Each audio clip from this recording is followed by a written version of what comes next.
What's going on, everybody? Happy Monday. Welcome back to another edition of Bailey Price Media Live here. We're back for college football review with our main man, Alcorn State coach Leroy Frederick, and we have a lot to discuss here. Massive weekend of college football just went down, and we're just going to keep rolling here because there's a massive weekend of college football ahead here. But without further ado, if you're watching, go ahead and pound that like button, subscribe, become a member of the Bailey Price Media Army today. Appreciate you all supporting. We're going to be having a lot more uploads here. I got a lot of stuff cracking here behind the scenes here. This show is about to really take the next step here. So like, subscribe, help us grow. Super chat button is open if you'd like to help donate and grow the show here. We appreciate all the support. Without further ado, our main man, Alcorn State, Coach Leroy Frederick, joins the show. Coach Fred, happy Monday. How you doing? I'm good, B. How are you? I'm good. Coach Fred's coming off. The Florida State Seminoles look hot. They're doing great right now here, and it just seems things seem to really be building for that matchup against the Canes in Tallahassee, Coach. But we just came off a massive weekend of college football here for week 4 of college football review.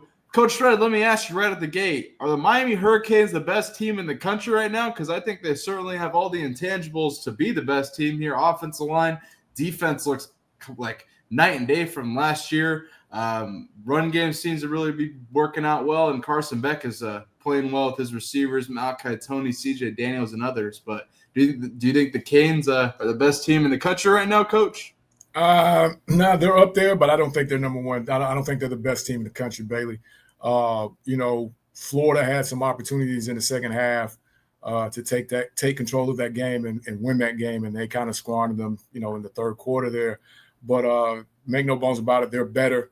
I don't think they're quite as good as they were last year, but they are pretty, they are pretty good. I mean, shit, I don't know, Coach. The more I watch them, they have all the pieces that they didn't have last year, minus Cam Ward and Damian Martinez. Man, they have the defense they would have wanted last year. The offensive line really seems to be moving, and they are playing well, to say the least, Coach. But in my special segment at the end, Q&A with Coach Fred, I got some questions that's going to come back to this game. So I just want to make sure. Perfect. That's a segment I made up, Bailey. I love it. Let's do it. I love that, Coach. We'll definitely address that here at the end of the show or whenever. I'm excited for the Canes here. I think they have a lot of potential here. But again, everything just seems to build to that matchup against Mike Norvell, Castellanos, and the Florida State Seminoles, Coach, which I know you're more than high on here. They are looking good, to say the least, Coach. But I will say this is a tough game here for the Gators here, and Billy Napier's seat just seems to be getting hotter. Let me ask you, before I ask my question, what were your takeaways from this game on both sides of the ball for Miami and then the Gators? I'll start with Florida. They've got to find a way to get DJ going, and I'm not sure what that is because their run game was ineffective the first half. They got a little bit going in the second half, but they've got to find a way to get this kid going. And I think that, again, like we talk about every week, I think that, again, that's the run game. Defensively, they're as solid as anybody in the country. I think, and even if though they had some injuries up front, they were still very, very solid. And Miami has 2 really good running backs, man. Yeah. 2 really good running backs that can take it, 80 yards. And Miami's got some talented guys outside as well. But Florida held their own on defense. How about your guy, Kamari McLean? I was about to say. I was happy for that kid. That's Bailey's guy. So that was big time. What an unbelievable play. That is the one thing Gator fans can hang their hat on here is Cormani McClain. What an unbelievable interception here. And Coach Fred, what was your reaction as a Florida boy to seeing this? This is so full circle, in my opinion, for Cormani picking off the Canes at Miami, at Hard Rock. I think that was so full circle for him. Gators cornerback Dijon Johnson underwent surgery on his knee, so could be even a bigger role upcoming for Cormani. But Coach Fred, as a Florida boy yourself, describe this and your reaction to this, kind of how full circle this is for Cormani here. Oh, man, I was like, heck yeah, man. I was happy for the kid because of what he went through. But a lot of a fact that's forgotten is that he was committed verbally to the Canes. Yeah. Exactly. Went to Colorado, had that issue, and then winds up at Florida. So like you said, it was kind of a full circle moment for him. Whatever, transpired, a lot of rumors down where we're from, what happened with that Miami NIL to go to Colorado, but to come back and to have a pretty solid game, man. I was happy for that kid. He looks great, man. He don't look like the same kid that was at Colorado. No, he a completely different player. He was the highest graded Gator versus Miami here, 84.9 PFF grade. Now I ask you, and this is something that I've heard from, I guess, Colorado Nation, Gator Nation. Do you think he leaves, transfers again if Napier gets fired here and the season trends towards the direction it seems to? He have another week of a PFF grade like that, somebody's going to come and throw another bag at him. So I definitely don't put it past him. I hope he stays put. Florida gave him an opportunity when a lot of people in the country kind of turned their backs on him. So I hope, he stays put. But in this day and age in college football, Bailey, you know how it goes, man. He could be gone tomorrow. Yeah, he could be gone to your Seminoles or the Cane like we're talking about. I don't know. I'm joking, but shit, seriously. If he keeps playing like this, I think a lot of teams are certainly going to come after him. If Florida continues to struggle as well, shit. I don't know. But shout out to Cormani McClain picking off Miami at Hard Rock. That's a full circle moment for him. Worked his way up and dealt with the naysayers as he kind of should. But he worked his way up. Shout out to Cormani. Full circle moment for him. But Coach Fred, going back to that game here, man, the Gators, long season ahead, Coach Fred. Is there any scenario where Billy Napier lasts to next season? I just don't see it. Listen, a lot of people talk about it. There's no optimism. I just, I'm glad they didn't. Now, had that game continued the way it started, no way. But then they came back and they showed a little fight. It's going to be very important this next game that they hit the field, that offensively they match what they're doing defensively. Because if not, then, he's going to have half the team quit on him because he's the one that's calling the plays, baby. So it's not about a coordinator. It's about him. So, he's putting that solely on him. I'll say it again, like I told you last week, that buyout is humongous. $21-something million right now, yeah. I don't know. Tough times ahead for the Gators here, Coach Fred, but sticking the SEC here, a lot of good games from this weekend, Coach. We're going to try and cover as many of them as we can here on College Football Review for Week 4. Oklahoma, Auburn. Coach, I thought this game had some interesting calls referee-wise. Let's start with the Arbuckle wide receiver fake sub touchdown here. Here's Hugh Freeze's comments on it. Just take a listen. In real time, that play, Satenga on the outside, and did you get an explanation from the officials? Which one is that? There's Oklahoma's first touchdown. Oh, the one where we tried to call timeout? And they pretended to sub him off the field. Yeah. Did the officials say anything to you about that? I guarantee you, well, I better be quiet. Said they didn't hear us trying to call timeout. And we'll see.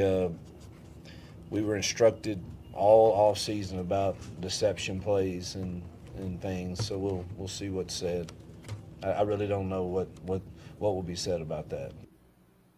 I think it's come out that that this was illegal. I saw this. I was like, wow, there's no call on that. I heard, I think Joel Klatt on the broadcast or whoever said that's illegal. I don't know, Coach. What would your reaction be coaching against this and this happens? What is your reaction to all of it? I'm kind of like Coach, in a sense, like, we go to these different seminars leading up to the season, and they tell you about where players have to be simulating plays, starting plays, and stuff like that. This is kind of down what they talk about not being legal. But besides that, Bailey, somebody's supposed to be watching that sideline. So yeah, someone should see that. You know what I mean? So for no one to see it, man, that's tough, Bailey. That's tough. And on top of it, I think they may have saw it and they're trying to call timeout here from what Coach Freeze trying to call timeout and they didn't hear him. I don't know. This isn't the only convenient call because I watched this game and I'm like, I think Oklahoma did shut them down in the end here. And Auburn had every chance to go down and win that game here down 5 and Oklahoma Auburn couldn't get out of their own territory there. 10 sacks. Yeah, I saw that stat there. I was that's just video game. That's crazy. What a 180 for Oklahoma's defense from last year to this year. My God, 10 sacks here. And then so there's that play. That was the early in the game. Now you got do you see the play where Oklahoma's receiver caught it and then it looked like he fumbled, like he took 2 steps and fumbled, and they ruled it incomplete. There was a lot of interesting calls here. Here's Coach Freeze's comments on this. That play early in the game, the scoop and score that was overturned. What did you see on that play, and what was the explanation that you were given? I saw him bobble the catch initially, then gain possession of it with 2 hands right here, run 2 steps, us tackle, and him roll over the back of us, and the ball come out. Certainly some interesting calls there out of Norman. Coach, what about that one there? I got to go with him on that one. If you saw that, now we had a different angle from what you're showing. Yeah, they had a couple different angles, and there's one angle where he's right there with it, just like Coach said, and it wasn't bang bang. So I think that was a huge turn of events for Oklahoma in that situation. Huge. Now this puts, Oklahoma, they figure it out though, Coach. How high are you on the Sooners in the SEC right now? Right now they got supposedly the best player in the country in their quarterback. Defense is starting to heat up. They got 10 sacks, Bailey. That's hard to ignore. That's legit. That's hard to do in a video game. And, they have, weapons, man. And, it seems to be that he's kind of got that thing turned around and it's they're believing. Now they have a tough road to hoe. But as of right now, man, I think they've kind of turned that thing around. Yeah, seriously. What's next for Auburn, Coach? Hugh Freeze, Jackson Arnold, tough loss for them. I don't know. They've had a kind of a tough start to the year here, Coach. What are your thoughts on Auburn going forward? But I kind of like it, though. They didn't back down. They played tough. You know what I mean? Nobody's talking about that golf game anymore, Bailey. They're talking about how good they're actually, looking. And, if they win that game, it's a totally different vibe around that program if they win that game. Now, if they come out and lay an egg next week, now that golf game might come back up. But right now, nobody's talking about it because those kids are playing hard. They look to understand what it is that they're trying to get done as a team. So, I've been impressed with what Coach Freeze has been able to do now. Has it produced an undefeated season up to this point? No. But it looks better than it did last year. No, that's true. And we talked Oklahoma, Coach. We got to go over to Stillwater here because Tulsa whooped Oklahoma State. I don't know if you saw on Friday. Matt McChesney and I called this weeks ago or 2 weeks ago that the Oklahoma State could be in trouble in this game. And Tulsa whooped their ass. And Coach Gundy hears him leaving the stadium here getting booed off.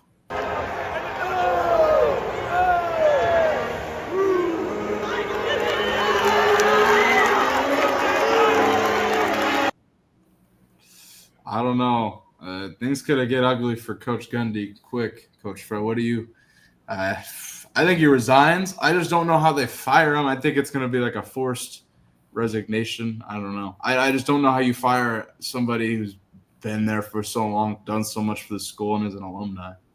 He didn't look too concerned. And he ain't the type of guy, Bailey. He ain't the type of guy to walk in there and turn in no resignation. We all know that. That's not him. He's not going to do that. It's going to be interesting to see how long they stay with it. But yeah, it don't look like the OSU of old at all. Again, we talked about him not taking the transfer portal seriously, or him saying he thought it would all go away, the transfer portal, NIL, and the direction it's headed. I don't know. It seems to really be catching up to the Oklahoma State Cowboys coach. Shit, you got to dabble, man. You don't losing to Tulsa 69-3 against Oregon. Like that's like you're playing Portland State. Dog. Like that's bad. So trouble ahead for Coach Gundy. I don't know. Are they going to force him out of there, Coach Fred? How do you see this playing out? I think at some point they can't survive too many more games like that, Bailey. I think the program is too rich, has too much pride. Boone Pickens' grandchildren, somebody's going to come and write that check to go ahead and have him removed. And, again, Bailey, we talked about it on this show, Coach JB show, whatever. You may not like it, but you're going to have to get with it. Right. And that's from the portal to the NIL stuff as well. And if you don't do it, this is what happens. You just kind of get outmaneuvered, so to speak, just by the portal itself. And I think that's kind of what caught up to them. They've had some kids leave. Everybody around them have gained kids. And, again, you gotta get like the Joneses, man. Hey, no, that is 100% facts. And I kind of want to stick on this trend here of getting with the Joneses here, because Coach Fred, I don't know if you caught the Apple Cup here, Washington and Washington State. Washington State is struggling. Like they got beat 59-7 against North Texas, and now they got whooped by the Huskies in the Apple Cup. And here's head coach Jimmy Rogers' comments on just the portal, etc. Here, I'm interested in your thoughts on this. The reality. We don't have the resources naturally to compete with $30 million, right? A roster that's loaded. But I need to make those coaches work for, extended period of time to go back and watch Julian Duggar play in the bowl game and watch Evie play against Syracuse, and obviously the reps that Jackson and all of those guys have taken this year. Wrong or right, the reality is there's some gamesmanship in this a little bit, as far as if you don't have all the moving pieces that you want at the current moment.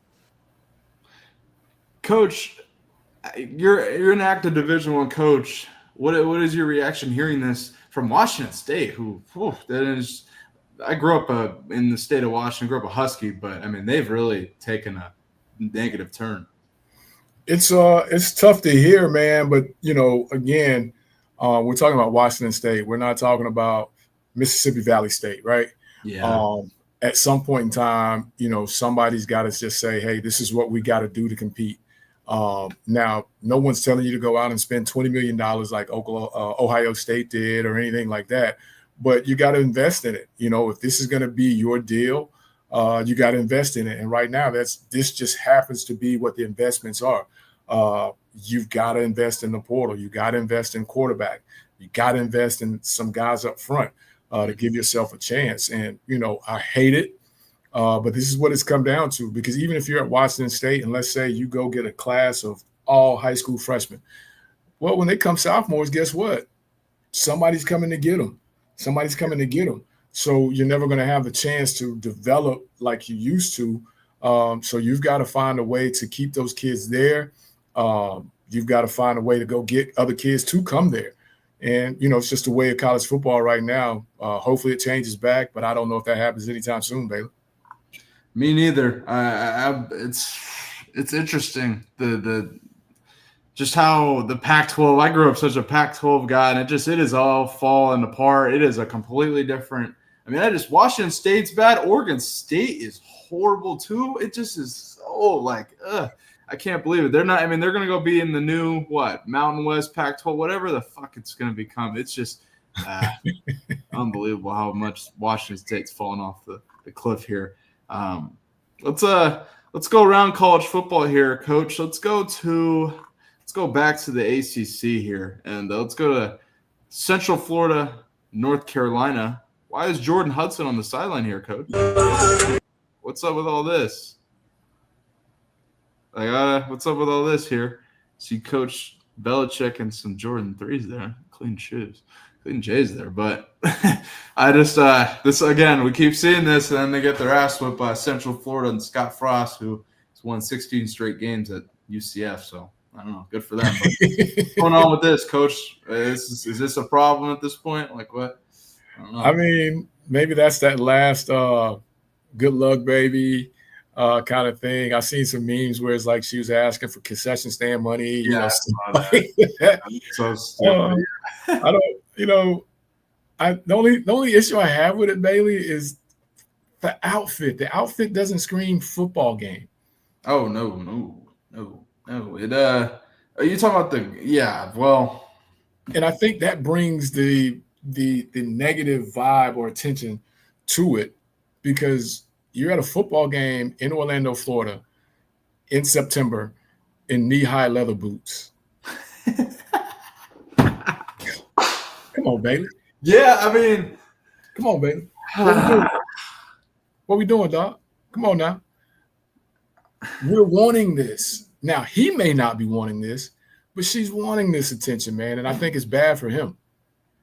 I just think Belichick's at the point where he's 7 Super Bowls in. He's in charge of this Tar Heels program and is turning it around. So he's like, fuck it. This is my show. If Jordan Hudson wants, I'm going to have her on the sideline. That's that. This is what it's going to be. This is my show. Michael Lombardi is the front office, and we run it up in Chapel Hill. I don't know what else to say about this. It just is, I think it's going to keep happening, and we're going to keep reacting to this. And then I don't know. The Tar Heels are not great this season, Coach. So it might be a rough season here covering them. I was a little high on them. And I think they might be a year away or so. We'll see.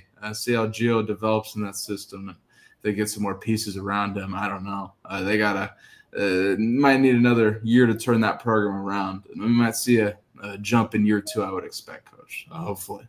I don't know if you caught Tennessee or UA versus UAB out here in Knoxville, but Trent Dilfer's right now is the head coach at UAB, and he was taking in the sights here at Neyland, taking some photos here.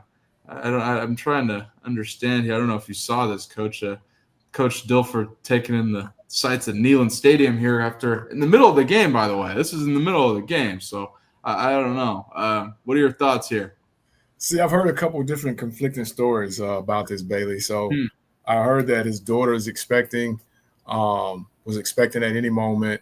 Now, even though she's expecting at any moment, I didn't understand what he was going to be able to do in that moment, being that he was in Tennessee coaching a football game.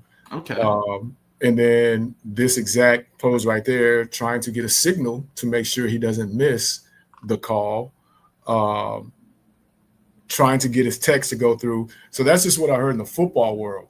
But again, even if she calls and say, hey, I'm going into labor, what is he going to do in that exact moment, Bailey?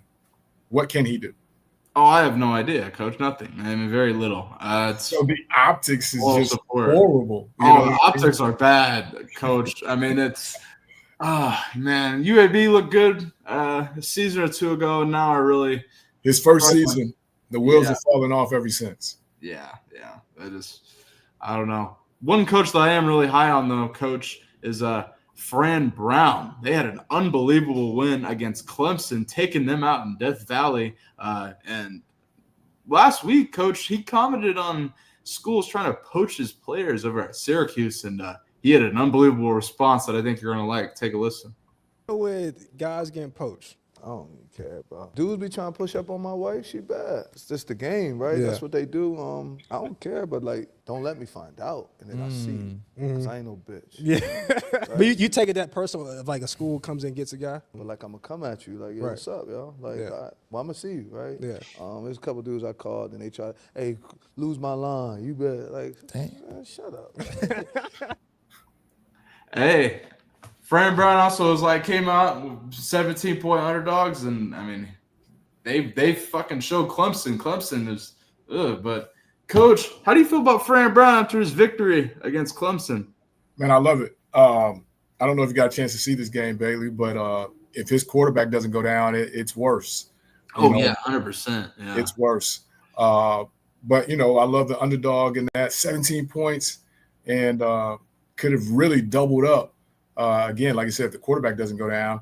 yeah. But what was even better was just watching the arrogance leave the Clemson sideline, and one guy in particular. Just watching that arrogance leave, oh man, that was worth the price of admission. In Dabo? Oh, that was worth the price of admission, man. And then you come back and you make the comments that you made. You don't want me here after I've won 8 out of the last 9 or 8 out of the last 10. That speaks to the arrogance of it, man. You got to be humble in this game because this thing comes at you fast, Bailey, especially now.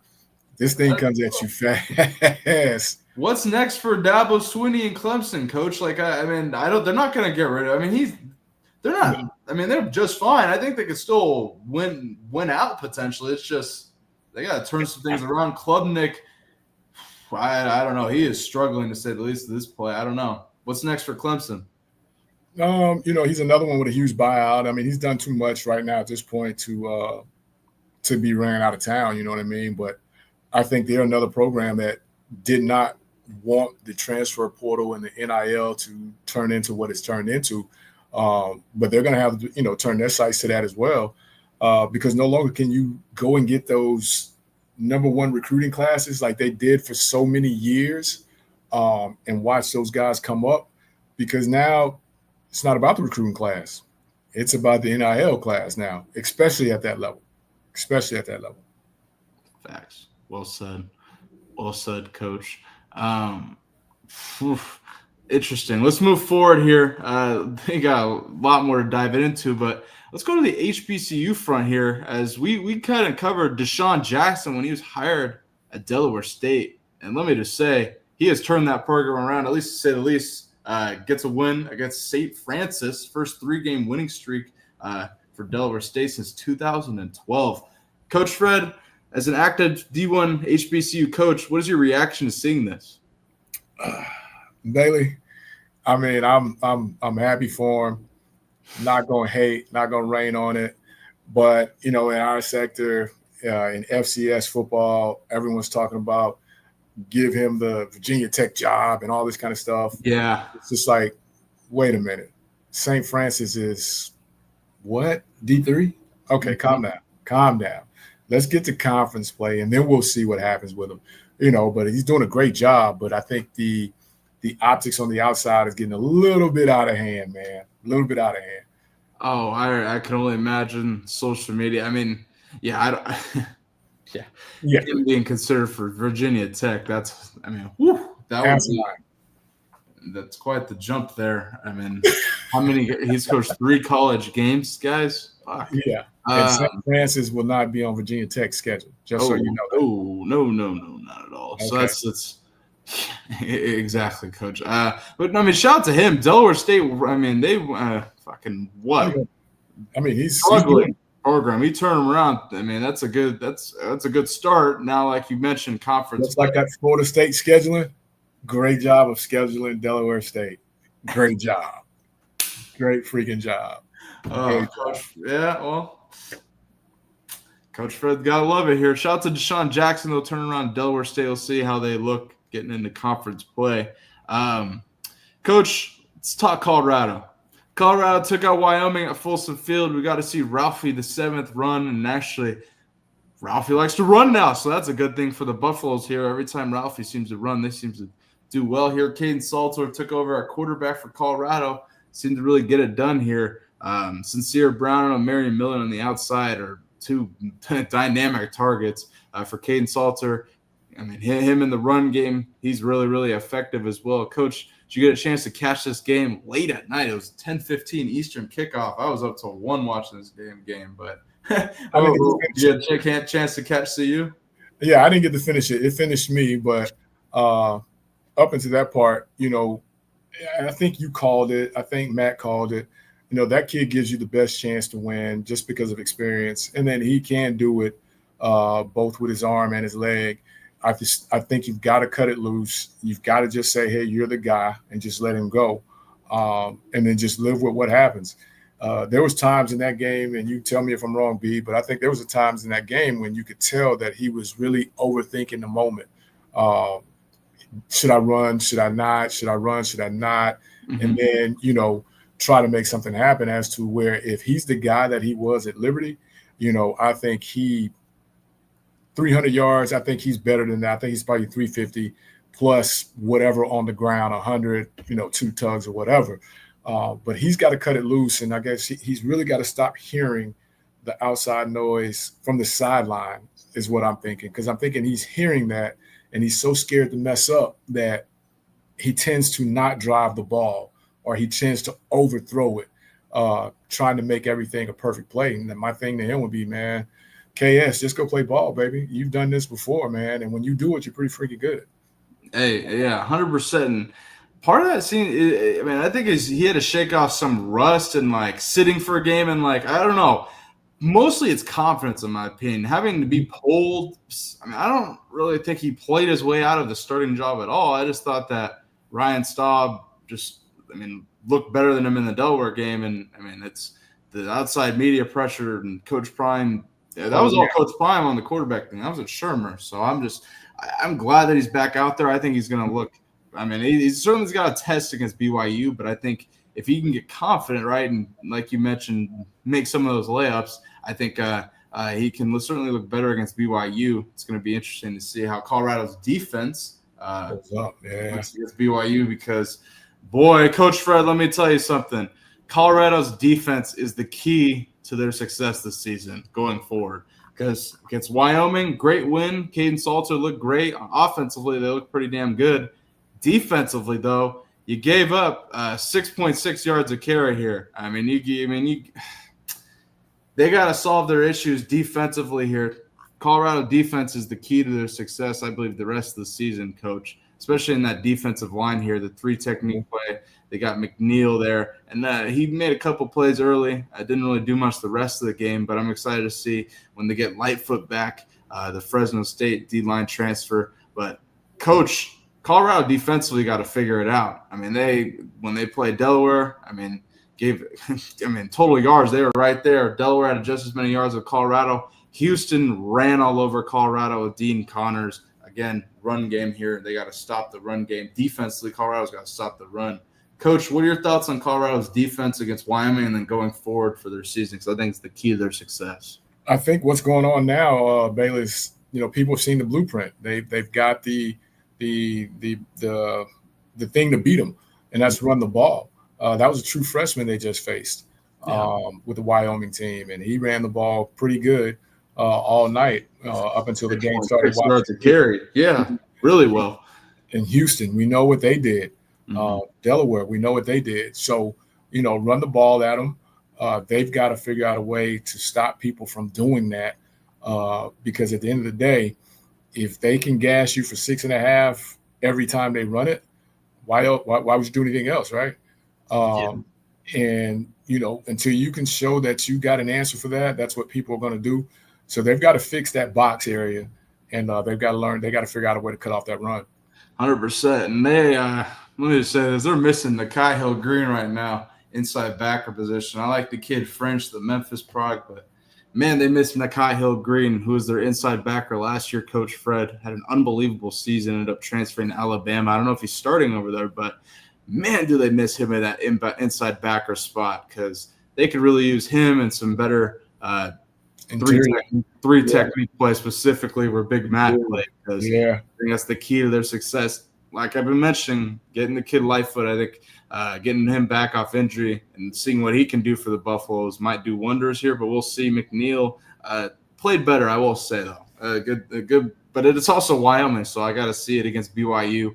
Yep. Massive test this weekend for the Buffaloes against BYU. BYU comes off a win against East Carolina here, so it's going to be interesting to see how CU plays going into this weekend, Coach. What are your expectations for Colorado versus BYU? I think it's going to be an absolute dogfight. It's like we said, man, this turned into a rivalry game. And it's going to be interesting to see what BYU comes in and tries to do early. And then it's going to be interesting to see what Colorado team shows up. Well, I think we've seen a couple different versions of CU. So, it'll be interesting to see who shows up and what they do. But I think this game is going to be, again, like you just said, a test of wills. Who can run it? BYU, we know. CU, not so much. So we'll see. Mm-hmm. Yeah. I don't know. I think that's the best we've seen CU look this season, especially offensively. Yeah. Defensively, I don't know. I think I don't know. Next to Houston, I think this was probably the worst. Yeah, and then Georgia Tech, I mean, that was probably their best performance. It was still Haynes King outrushes your whole team. That's a problem. So I don't know. I give them a pass on that because Haynes King has done that to everybody. So hey, Georgia Tech is they're going to compete with you guys in the SEC, in the ACC Seminoles. So that's going to be a unbelievable game there. Looking ahead to this weekend, Coach. Quite some matchups here. Oregon, Penn State. Your Seminoles take on Virginia, who I think Tony Elliott's working to turn around that program. I think they're certainly better this year than they have been in years past. What are your expectations for that game? Go and preview it a little bit. So that game there is going to be tough just because, like I said, Virginia's on the turnaround. And it's a Friday night game. So, you've got to get yourself ready a day earlier. And, Tommy, how hurt is he? We're going to see. If he's 100%, cool. If not, then, Gus is going to have to come up with some stuff to kind of supplement the offense that we'll miss from him. Defensively, they've got to be able to stop the run as well and turn Virginia one-dimensional.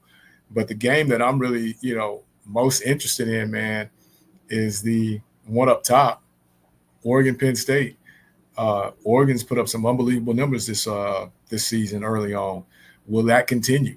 Penn State, are they for real? So that's the intriguing game. All these are really good games, but that's the one for me, Bailey. Outside of that, we know what Florida State's going to do. But Oregon, Penn State probably is the headliner to me.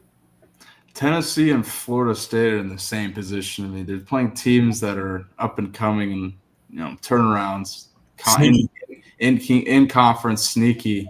And they better take care of business on the road here because, I don't know, Mississippi State and Jeff Lebby, they're improved, and Virginia certainly improved. So, I don't know, test for them, but I think both of them will take care of business.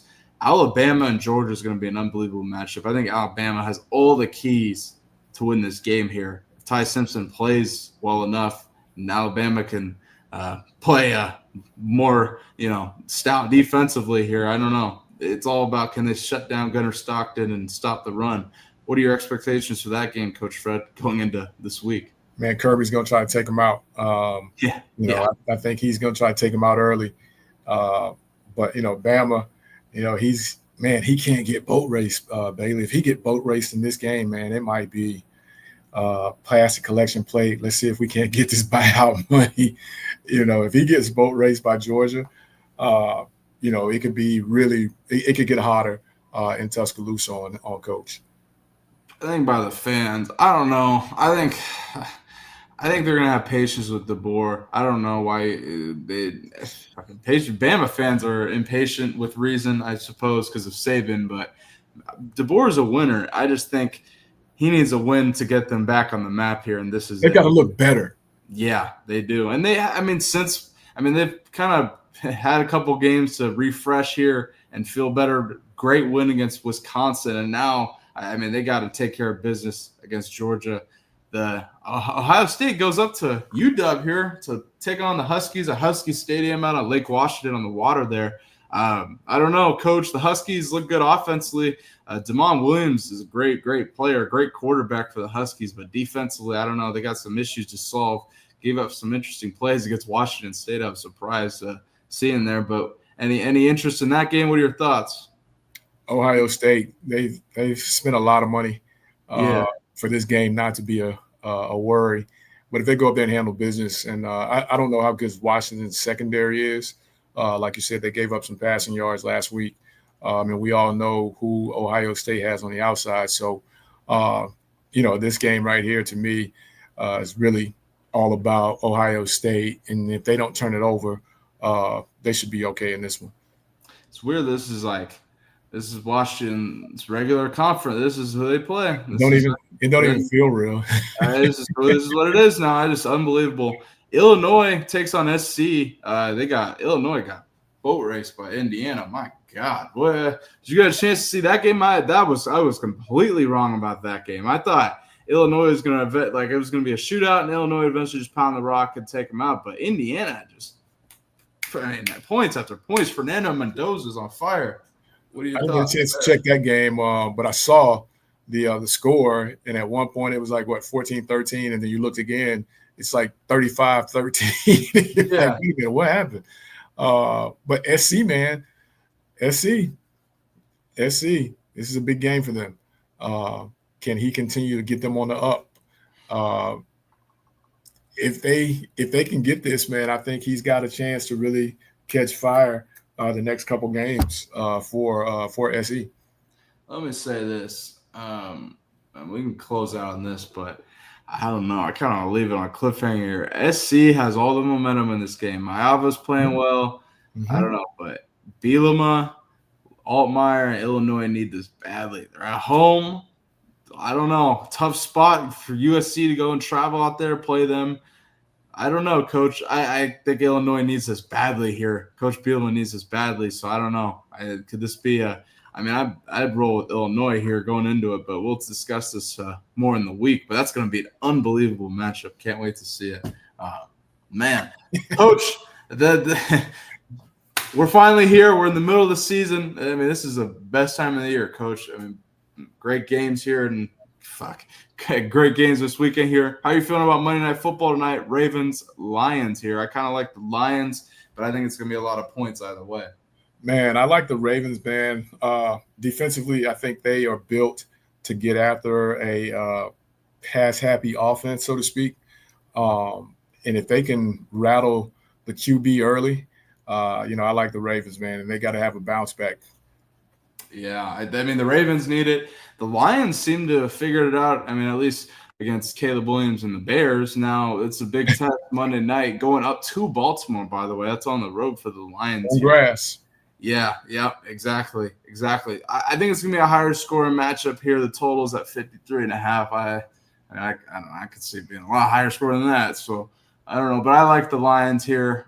Something tells me they're going to go up and they're going to give Lamar Jackson issues. And again, more specifically, I think the Ravens secondary with Jair Alexander and Humphrey. Jair is a good player, but I think he's not. I think he's past his prime here. And I don't know how he stops Amon-Ra. I just don't. And then you got Jameson Williams and all the other weapons they have in Detroit. I think that's going to be the key. Can Baltimore stop Jared Goff and Amon-Ra and all the weapons Detroit has? And then, the Lions got to deal with Lamar Jackson and Derrick Henry. So it's going to be an unbelievable matchup tonight. Coach, you got a guest for Common Man Podcast this week? I think I'm trying to get my guy, JB, man. If he's listening, JB, I'm trying to get you. Come on, let's talk some NIL. I can do. I haven't talked to him, but go check out Coach Fred on the Common Man Podcast. He does a hell of a job, almost to 1,000 subscribers there. Go help him get to 1,000. And Coach, we appreciate you. Man, can't wait to have you back on for college football review here after a massive weekend of college football. Also, we have our segment. Go ahead. You got questions for me. Let's go. What you got, Coach Fred? Let's hear it. Quick 5Q with Coach Fred, baby. Let's do it. You ready to go, baby? Yes, sir. All right, man. College football up to this point, man. Is it up or down to you? From like last year or like 10 years? From years previous, since this is really the third year of open transfer portal NIL. I think this year has certainly been, my opinion, it's much more, I don't know. There's some parts of it that makes me want to say it's better than it was last year, maybe since the beginning of the portal era. But then there's also some schools or some things that I watched and I'm like, dog, holy shit. Like we would have never seen this 5 or 10 years ago. So a little bit of both, but I would say the best year of the transfer portal era, I guess, in my opinion. What would you say since you're active coaching in it? I'm curious. I think it is, but I also think that by this being the best, that we will see much more movement this year, especially with the windows of transferring going down from what they were. I think you're going to see a whole bunch more transfer, and I think in a couple weeks, this week, you're going to see a lot of kids shut it down because of that 4-game rule. So. Yeah. Yep. Every year now, that's what happens here. We're going to see it this year and kids transferring. I mean, it's exactly what happens. But, yeah, I would say best year of the portal era, but we'll see how it goes going forward. 1 down, 4 to go. You still driving the UNC hype train?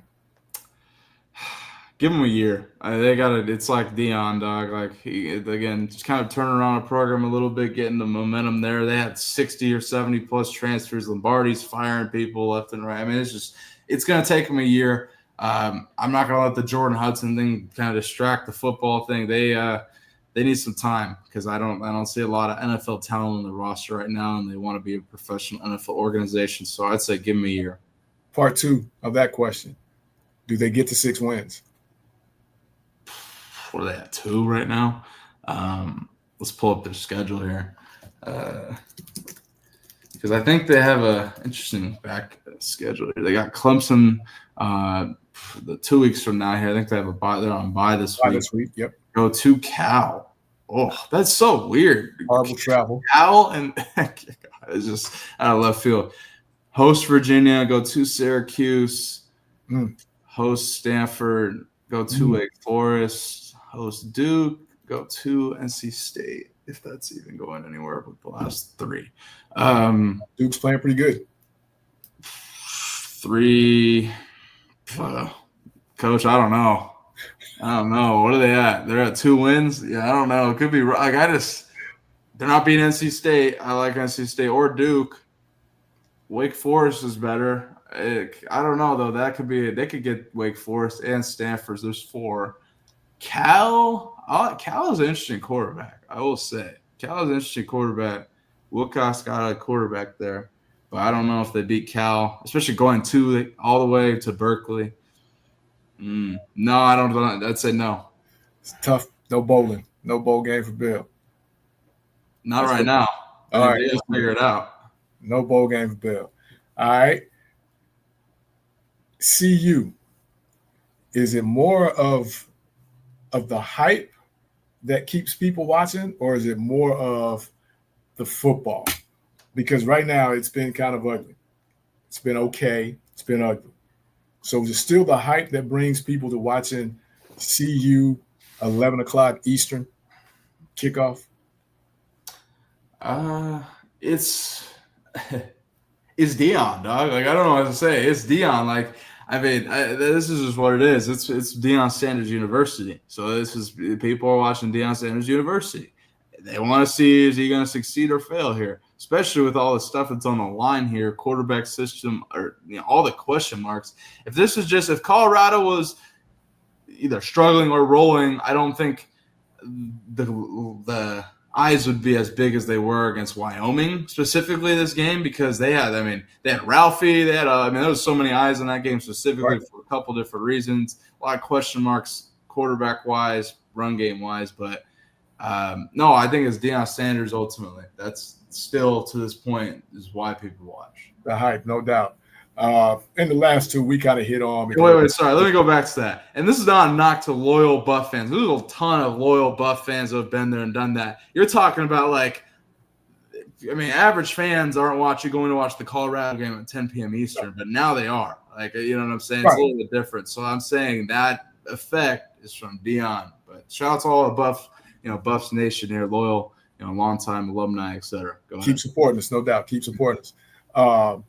And we touched on the other 2 in the segment, but UF, do they stand with the head coach, or do they make him give up the play caller? his show until the wheels fall off. So I say they rock with him. I don't think he's going to change nothing. And the man with the mullet, does he make it to the end of the year? Yes. Now, does he make it after the end of the year? Yes. Yes. He was Big 12 Coach of the Year 2 years ago. It's too recent. I just don't think they're going to do that. So what have you done for me lately? That is as horrific as I look. So, I mean, God damn. It just something tells me he's going to survive it somehow, and it's just, I don't know. At that level, Bailey, I'll leave you with this. It is a what have you done for me lately business. That's true. And what has he done for him lately? I mean, they are a laughing stock, to say the least. I mean, they're a bad coach. They are. And they are. This is a team that picked the conference last year at the beginning of the year. Like last year. Like they were literally picked to win the Big 12 last year. So I just. The wheels fell off that week in Kansas State up in Manhattan and it never got back right. Yeah, literally. So, there we go. 5 Q&As with Coach Fred at the end of the Bailey Show, baby. Baby Fight Media. Coach Fred, I appreciate it. No, those questions were fire. And no, I still – if I had – I mean, something just tells me, my God – I mean, he's – at first say, like, he would resign and they'll force him out. But I'm like, dude, he was just Coach of the Year 2 years ago. I don't know. Something tells me he finds a way to hang on one more season. He ain't resigning. No, I didn't say he would. I'm saying they'd like say you either resign or we're gonna fire you type of deal. But maybe I don't. I'm not in coaching, so I don't know if that's a thing they do to Gundy. But really, right? Exactly. So we'll see. We'll see exactly. But go check out Coach Fred on the Common Man Podcast Wednesday, 5 p.m. Central. We'll have Coach Fred back on for college football review after a massive weekend of college football. Washington, Ohio State, Oregon, Penn State, and so many more. Coach, I appreciate you joining. I hope you have a great Monday. Thank you so much. Thank you. Thank you. Absolutely.